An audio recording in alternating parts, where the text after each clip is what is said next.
La technique qui se fait le plus dans le monde aujourd'hui, et de très très loin dans les greffes, c'est la FUE. Tout le monde fait de la FUE. La FUT, c'est-à-dire la bandelette de cuir chevelu qui est prélevée dans la zone donneuse, est de moins en moins pratiquée, pour ne pas dire plus du tout pratiquée. Les gens qui font de la bandelette, c'est des gens qui ne savent pas faire la FUE. C'est des chirurgiens qui n'ont pas l'habitude. Alors ils font encore l'ancienne méthode. Mais ça fait une cicatrice dans la nuque la plupart du temps. Et aujourd'hui, toutes les grandes cliniques, toutes les meilleures cliniques du monde ne font pratiquement plus que de la FUE. Et la FUE, elle a encore évolué. Maintenant, on fait de la FUE de dernière génération ou de seconde génération qu'on appelle la FUE New Dance. Alors, est-ce que c'est toujours FUE? Eh bien, un des champions de la FUE New Dance, le docteur Ben Moussa de Marrakech, va nous en parler.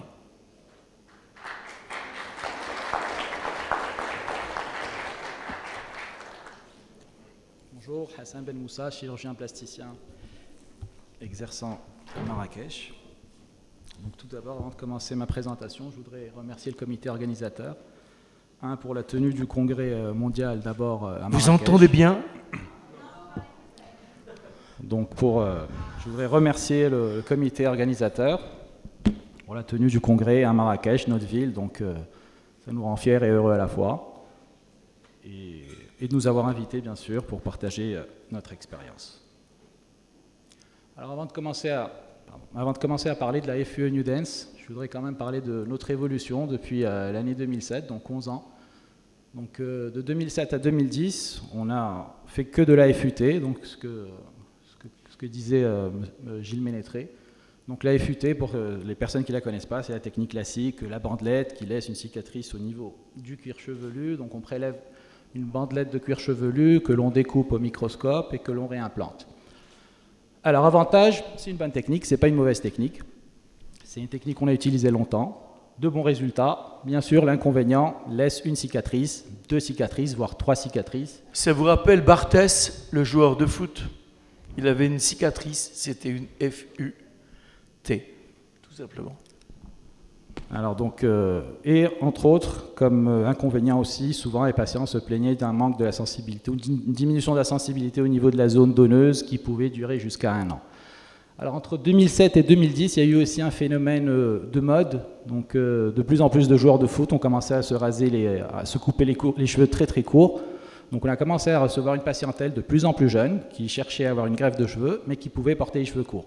Donc il fallait absolument leur trouver une alternative en pouvant leur offrir une greffe de cheveux qui puisse avoir les cheveux courts et sans que l'on voie de cicatrices. Donc c'est là qu'à partir de fin 2010, début 2011, on a commencé à faire de la FUE. Donc les tout débuts, c'était de la FUE avec des punchs manuels. Donc je ne vous cache pas que c'était une technique fastidieuse parce que ça nous prenait beaucoup de temps. On faisait au début, nos méga séances étaient des séances de 800 à 1000 greffons. Ça nous prenait 8 heures de temps. Quand on voulait faire une séance de 1500 greffons, on le faisait sur 2 jours. Donc qui dit 2 jours, dit un patient qui doit venir 2 fois. C'est plus coûteux, c'est moins confortable pour le patient, ça engage plus de recours. Donc, à partir de fin 2012, début 2013, on est passé à ce qu'on appelle la FUE New Dance jusqu'à présent. Donc, c'est la technique qu'on utilise exclusivement. Et que vous pouvez voir justement dans ce cas, donc un patient à 3475 greffons à 17 mois, technique qui est réalisée entre 4h30 à 5h avec une pause. Donc, on peut obtenir ce type de résultat. Alors, pour vous parler vraiment de la FUE New Dance, il faut dire qu'aujourd'hui, on est vraiment dans l'ère de prendre un nom, le marketing, l'enregistrer et le vendre comme si c'était la dernière des techniques. Alors, je suis navré de vous dire, ou de vous décevoir, la New Dance, ce n'est pas une technique particulière, ce n'est pas une façon spéciale d'implantation, ce n'est pas une façon spéciale de prélèvement, ce n'est pas juste un nom enregistré, c'est un concept qui est parfaitement établi et qui se base sur un protocole qui prend 8 points, ou 8 phases, que je vais vous décrire le long de cette conférence.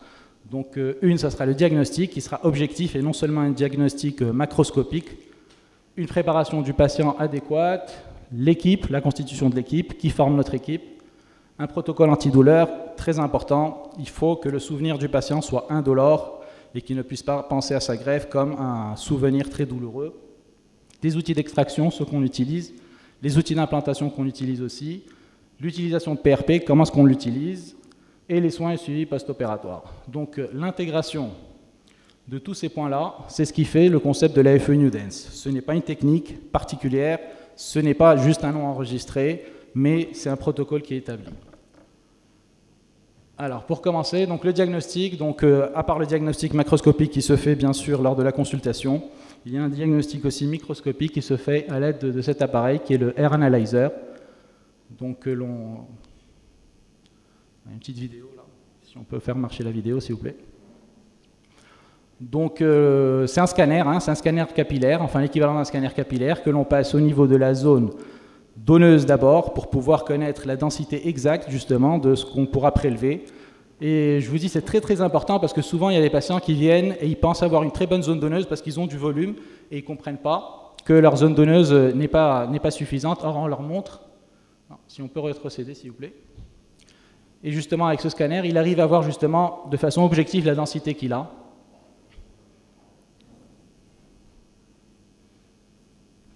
Donc là, justement, en passant le Air Analyzer, vous pouvez voir sur l'écran. Donc on voit justement la faible densité qu'il a. Et le patient, lorsqu'il voit ça, il comprend justement que sa zone donneuse n'est pas idéale. Nous l'utilisons aussi au niveau de la zone receveuse. Il y a un souci au niveau de la vidéo. Si on peut le montrer au niveau de la zone receveuse. Bon, là, c'est la zone donneuse de tout à l'heure. Donc juste pour vous dire, la zone receveuse, pourquoi? Parce que ça nous permet d'avoir une estimation objective et quantitative du nombre de follicules qu'il a auparavant par centimètre carré. On prend des repères anatomiques que l'on note sur sa fiche et que les patients que l'on peut évaluer après généralement 12 mois, nous pouvons comparer justement avec ce même repère le nombre d'unités folliculaires qu'on a gagné au niveau de la zone receveuse. Comme disait le docteur Ortiz, si justement notre densité a été adéquate juste après le geste, pas avant un an. Je pense qu'on n'arrivera pas à le voir au niveau de la zone receveuse, mais bon, c'est pas grave. Deuxième point, donc la préparation du patient.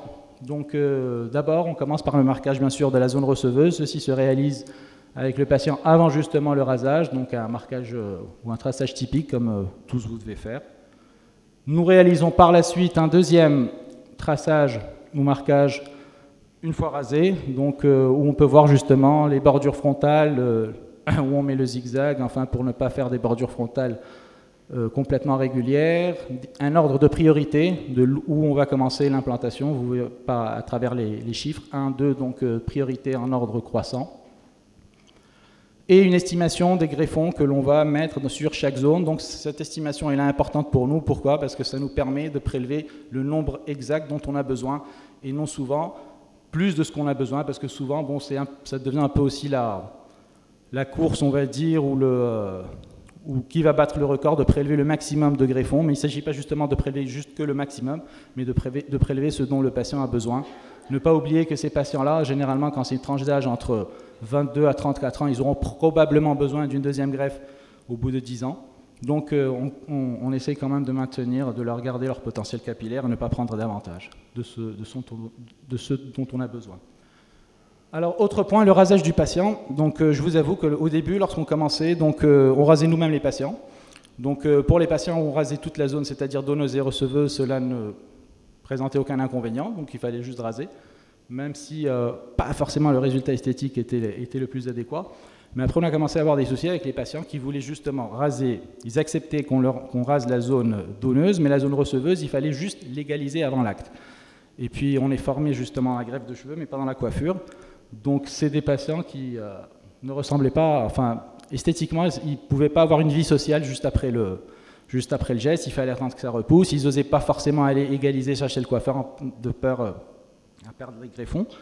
Donc, on a intégré à notre équipe un coiffeur, que je dis qui est un coiffeur spécialisé en coupe pré-FUE.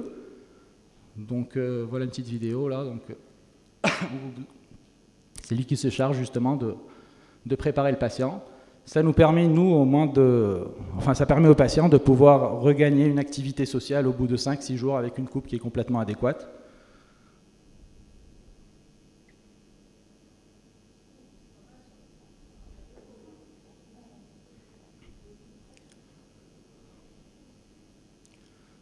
Et justement, l'avantage d'avoir un coiffeur avec nous dans l'équipe, c'est que souvent on a des patients qui arrivent la veille pour faire leur greffe. Une fois qu'on les rase, ils ont des cheveux gris. Donc pour ceux qui font de la greffe, de la FUE, ils savent que les cheveux gris représentent un problème pour pouvoir les visualiser justement. Donc ça nous permet, ça permet au coiffeur de leur réaliser une coloration, bien sûr, à base d'une teinture sans ammoniac, sur le moment, comme vous pouvez voir là. Et ça nous facilite le travail lors du prélèvement. Donc ça aussi, c'est un avantage d'avoir justement un coiffeur dans l'équipe. Alors notre équipe, elle est conformée de 3 médecins, donc un chirurgien plasticien, un médecin spécialiste capillaire, un anesthésiste réanimateur et surtout 8 infirmières techniciennes capillaires. Donc si je devais aujourd'hui résumer notre technique, la FUE New Dance, en une seule diapositive, ça serait celle-là. Donc c'est vraiment une part, je dirais, fondamentale, irremplaçable de la FUE New Dance. C'est-à-dire aujourd'hui, on n'arrive pas à concevoir les équipes où il y a un médecin peut-être et 2 infirmières techniciennes capillaires. Nous, ça nous permet, pour les gens qui peuvent penser, oui, mais vous avez 8 infirmières techniciennes capillaires, 3 médecins, ça représente des coûts. Il ne faut pas réfléchir comme ça. Il faut se dire qu'avec une équipe comme ça, vous pouvez faire jusqu'à 2 greffes par jour. Chaque greffe entre 4 et 5 heures, des méga séances. Donc, il ne faut pas forcément penser qu'au coût, parce que c'est un pensement qui n'est c'est une pensée qui n'est pas adéquate à mon avis. Donc, comme je vous disais, si je devais résumer en une seule photo la FUE New Dance, ça serait celle-là. Alors, par expérience, pour avoir visité pas mal de cliniques turques, de très grandes cliniques turques, ils sont 2, 3, quelquefois maximum pour un patient, pas plus. Oui, nous on est 11. Une équipe de foot pratiquement. Autre point, qui est le 4e, primordial, c'est le protocole antidouleur. Donc il faut savoir que le patient, après 1 an, il ne va pas se rappeler de la collation qu'on lui a donnée entre le prélèvement et l'implantation. Il ne va pas se rappeler de la quantité de greffons qu'on lui a posé. Il va se rappeler surtout qu'il a eu mal. Donc on peut ne pas prendre ce point en considération en se disant, bon, de toute façon, il aura mal 3 minutes, 4 minutes et après ça ira. Mais le patient, lorsqu'il parle à ses amis, lorsqu'il parle à ses proches, il parle d'abord de la douleur. Donc c'est vraiment quelque chose à avoir en considération. Donc on a établi, on a eu du mal quand même, hein, ça nous a pris pas mal de temps à tomber sur un protocole antidouleur adéquat qui puisse marcher, où on minimise vraiment la douleur jusqu'à transformer le geste en presque indolore. Donc, ce qu'il faut savoir aussi, c'est que les hommes sont beaucoup plus douillets que les femmes. Et comme on a 70% d'hommes dans la greffe de cheveux pour 25 à 30% de femmes, donc ils sont beaucoup plus douillets. On est plus douillets, il faut le reconnaître. Donc c'est une anesthésie locale, hein, comme tous vous le savez. Donc la solution d'anesthésie, donc de la lidocaïne à 1%. Donc pour alcaliniser un peu le milieu et que ça fasse un petit peu moins mal, on rajoute du bicarbonate. Donc l'infiltration est moins douloureuse. L'utilisation, on utilise de la cryothérapie. Je vais vous montrer une vidéo comment ça se passe. Et aussi un gadget, donc un appareil à vibration qui est celui-là, qui nous permet justement, grâce à l'émission de vibration, de diminuer cette sensation douloureuse. Donc auparavant, avec un roller qui a été stocké à entre 2 à 4 degrés, on l'utilise sur toute la zone donneuse pendant 5 minutes. Très important de maintenir le temps. Souvent on a envie de faire vite et on le passe juste 1 minute ou 2, donc ça marche au moins.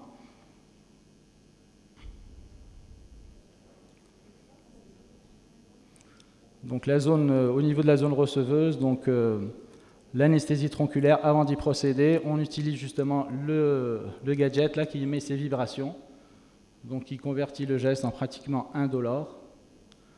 Vous verrez de l'autre côté, donc il y a une émission, il y a une petite lumière bleue qui va nous montrer justement le point de maximale anesthésie, donc où on va piquer. Donc tout autour, il y a des vibrations, donc le patient ne sent pratiquement rien.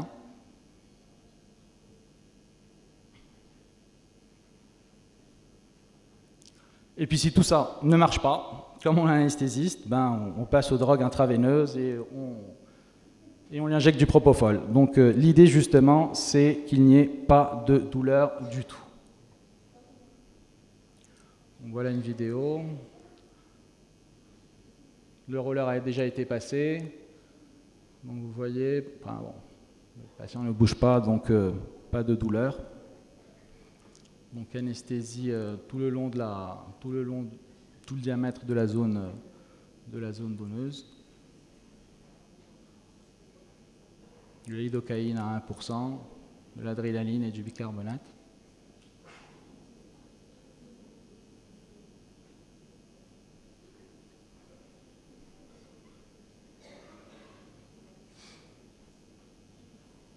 On avait souvent tendance à minimiser, on va dire, cette douleur, mais finalement, on se rend compte avec les retours des patients que c'est aussi important peut-être que la réussite des greffons, parce que, comme je vous dis, le patient, souvent lorsqu'on lui demande sur sa greffe, le souvenir qu'il a, c'est la douleur. Alors, comme outil d'extraction, nous utilisons aussi les micromoteurs, les punch à base de, enfin les punch à micromoteurs et non manuels.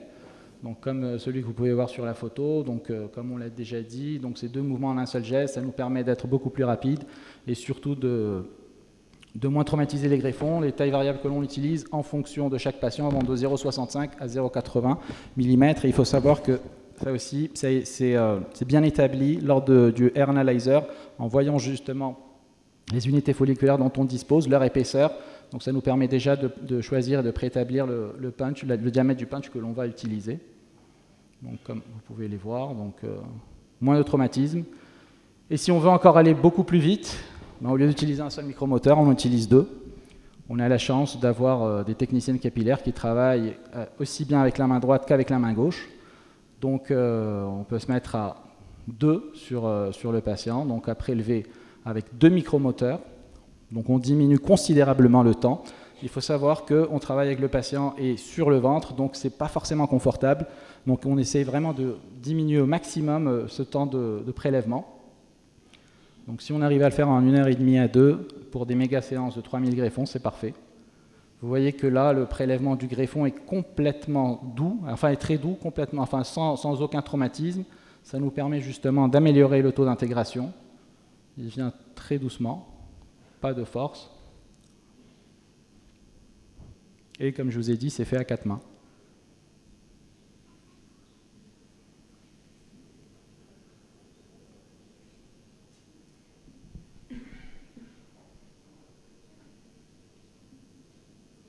En tout cas, c'est magnifique de voir la dextérité des jeunes femmes, des infirmières qui prélèvent. Autre point, justement, qui fait partie intégrante de la FUE New Dance, c'est l'usage de PRP. Je ne vais pas m'attarder sur ça. Donc, on a eu une magnifique conférence du docteur Broussalian donc, sur les propriétés, les concentrations, etc. Donc, juste vous dire le protocole qu'on utilise, comment est-ce qu'on l'utilise. Donc, d'abord, une imbibition des greffons. Donc, une fois les greffons prélevés, justement, on fait une imbibition avec le PRP, donc de tous les greffons, dans un premier lieu.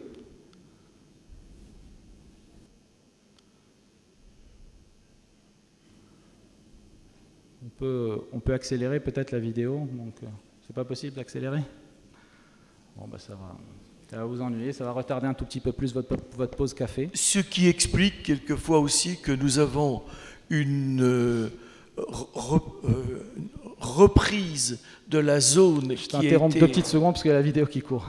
Prélevée. Donc deuxième, on injecte aussi le PRP au niveau de la zone receveuse.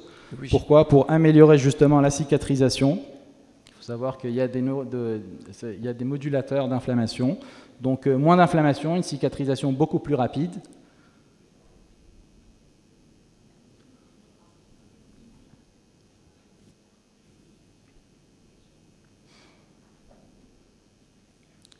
Avec cette méthode, on retrouve des zones donneuses qui sont visibles socialement après 3 jours, où l'on ne voit plus du tout cet aspect que vous voyez actuellement, enfin que vous voyez sur la vidéo. On injecte aussi la zone receveuse. Donc ça peut se faire de deux façons. Vous pouvez le faire avant l'implantation ou après l'implantation. Dans la vidéo, vous le voyez après l'implantation. Donc après l'implantation, il faut faire attention parce que si on injecte trop vite, si on instille trop vite, les greffons peuvent ressortir. Donc on le fait tout doucement. Lorsqu'on le fait avant l'implantation, on ne court pas ce risque, mais on perd pas mal de PRP quand même, une fois que l'on procède à l'implantation. Donc, mais bon, c'est faisable des deux façons.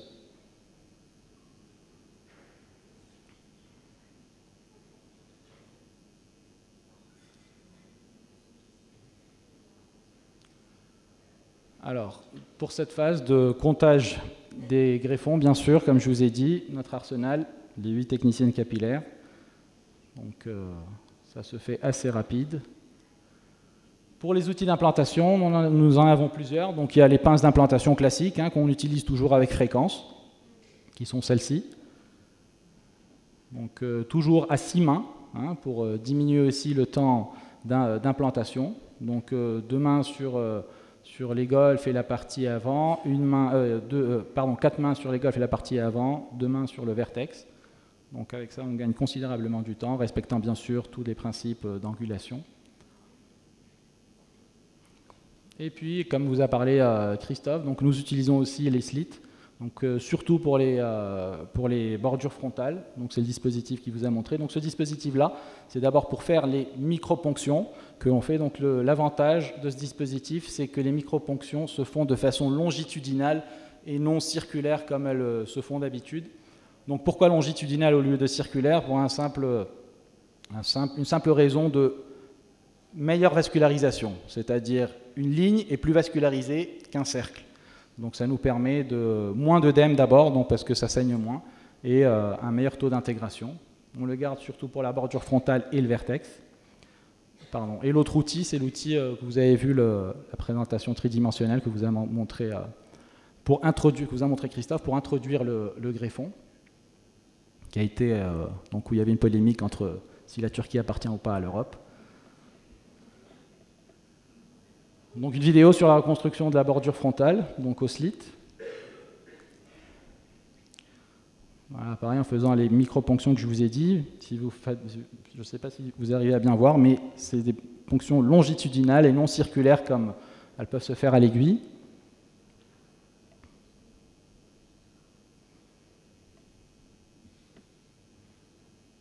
J'espère que ces vidéos ne blessent pas la sensibilité de certains qui n'ont pas l'habitude du sang.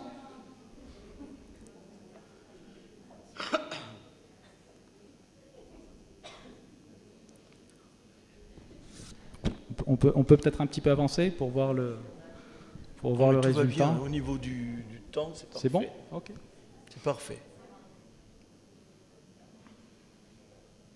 En tout cas, je préfère 100 fois les slits à l'aiguille.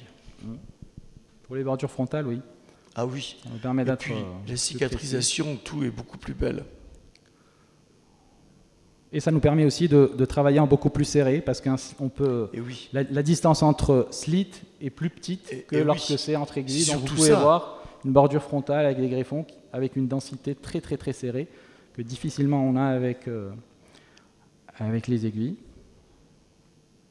Très peu de saignement, donc moins d'inflammation pour le patient, plus rapide réintégration.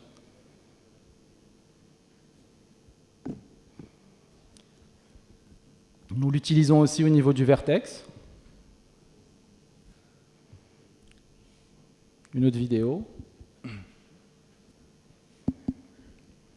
Et là, on va vous montrer aussi... Alors, c'est juste la pointe qui se change.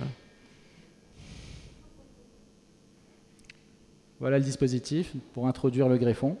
Donc, effectivement, ça nous permet d'introduire le greffon totalement rectiligne. Donc, moins de chances à ce qu'il se torde et qu'il se nécrose par la suite. Inconvénient, bien sûr, ça nous prend beaucoup plus de temps. Donc ça aussi, il faut le prendre en considération, parce que c'est un geste qui est beaucoup moins rapide que l'introduction qu'on a classique. Et en dernier, donc les soins. Donc, comme vous faites tous, là, il n'y a rien d'innovant. Donc on essaye quand même de faire nous-mêmes les soins pendant les 3 premiers jours de la zone donneuse. On préfère que ce soit nous, que ce soit le patient lui-même qui le fasse, parce que on a un meilleur contrôle. Le premier shampoing est réalisé aussi par nous au quatrième jour de la zone receveuse. dans le centre. Au bout de 2 semaines, on leur prescrit du minoxidil à 5%, un cc 2 fois par jour, qu'ils doivent utiliser pendant 3 mois, et aider avec des compléments, des compléments capillaires. Pourquoi le minoxidil? On a besoin d'une vasodilatation, donc, qui nous aide justement à améliorer ce taux d'intégration des greffons. Et à la 3e semaine, on reprend les séances de PRP. Donc on a eu une séance de PRP le jour de la greffe. On en fait 3 autres, espacées de 3 semaines. Donc voilà notre protocole post-opératoire. Donc pour vous résumer, notre FUE New Dance, nouvelle génération. Bon, c'est vrai que nouvelle génération, c'est un petit peu plus marketing. Mais voilà, donc un diagnostic macroscopique et microscopique. On prépare le patient nous-mêmes, et puis enfin le traçage, c'est nous qui le réalisons. La coiffure, on la laisse au spécialiste de la coiffure qui est le coiffeur. Équipe 11 personnes. Il ne faut pas que le patient, il faut vraiment qu'il ait aucun souvenir douloureux justement de son expérience. Les outils d'extraction ou d'implantation, vous pouvez utiliser ceux que vous voulez, il faut juste être à l'aise. Il y aura toujours des outils innovants. Donc c'est pour ça que justement ces congrès-là nous aident, parce que, comme vous voyez, c'est une spécialité en plein essor. Ça nous permet de nous actualiser sur tous ces outils. L'utilisation de PRP est systématique pendant le jour de la greffe et après. Et puis les soins comme je vous ai dit. Alors quelques résultats, je ne vais pas trop vous ennuyer avec les résultats avant-après, juste avant, enfin surtout que je pense que tout le monde veut prendre son café. Donc patient 2982 greffons à 14 mois, on peut avoir ce résultat. Un résultat classique, hein, donc rien de... Au niveau des golfs, 1975 greffons à 13 mois. Vous pouvez voir la bordure frontale, donc irrégulière. Donc, on essaie quand même, comme a dit le docteur Ortiz, d'avoir toujours un résultat naturel. On veut satisfaire les demandes du patient, tant qu'elles sont raisonnables et dans les limites de l'esthétique. Surtout ne pas céder à ces bordures frontales trop basses. Toujours maintenir justement un angle pour les golfs. 2628 greffons à 11 mois, cheveux mouillés, donc on a amélioré notamment la densité. Patient qui a des cheveux très très fins. 2164 greffons à 16 mois, donc golf surtout, petit vertex. Photo latérale. Vous pouvez le voir avec les cheveux un peu plus longs, les cheveux un peu plus courts avec du gel, donc on peut toujours voir le résultat à ce niveau. Patient que je vous avais montré au début, donc 3475 greffons à 17 mois, donc bordure frontale, pas complètement régulière, pour avoir justement un effet naturel. Photo latérale, avant-après. L'autre photo latérale, avant-après, 17 mois. Photo de la zone donneuse. C'est important de montrer les photos de la zone donneuse dès qu'on dépasse les 2000 à 2500 greffons, parce qu'on peut s'amuser à prendre 5000 greffons si on veut au niveau de la zone donneuse, mais il faut penser justement aux séquelles après, si on ne travaille pas justement de la... On ne fait pas de transfert de cellules souches. On est en FUE New Dance, donc vous voyez très très peu de séquelles, pratiquement pas notoires. Donc voilà, c'est ce que je voulais vous transmettre. Une autre photo, donc la dernière, qui est un petit peu plus commerciale à mon goût, c'est plus une photo de magazine que de présentation, mais je voulais quand même vous montrer cette partie-là. Donc le patient à 5 mois, il ressemble un peu à ça. C'est des patients qui sont déçus. Le patient après une greffe est déçu généralement les 6 à 7 premiers mois. Il pense que ça n'a pas marché, que ça n'a pas pris, parce qu'il ne voit pas de résultat. Et donc il faut vraiment insister sur ça lors de la consultation, leur dire que c'est une chirurgie, enfin c'est un acte. Le résultat, il le verra à 1 an. Donc après 1 an, on peut avoir ce résultat-là. Je pense que ce patient est parmi nous dans l'audience, donc si vous voulez l'examiner de près. Voilà, donc merci pour votre attention.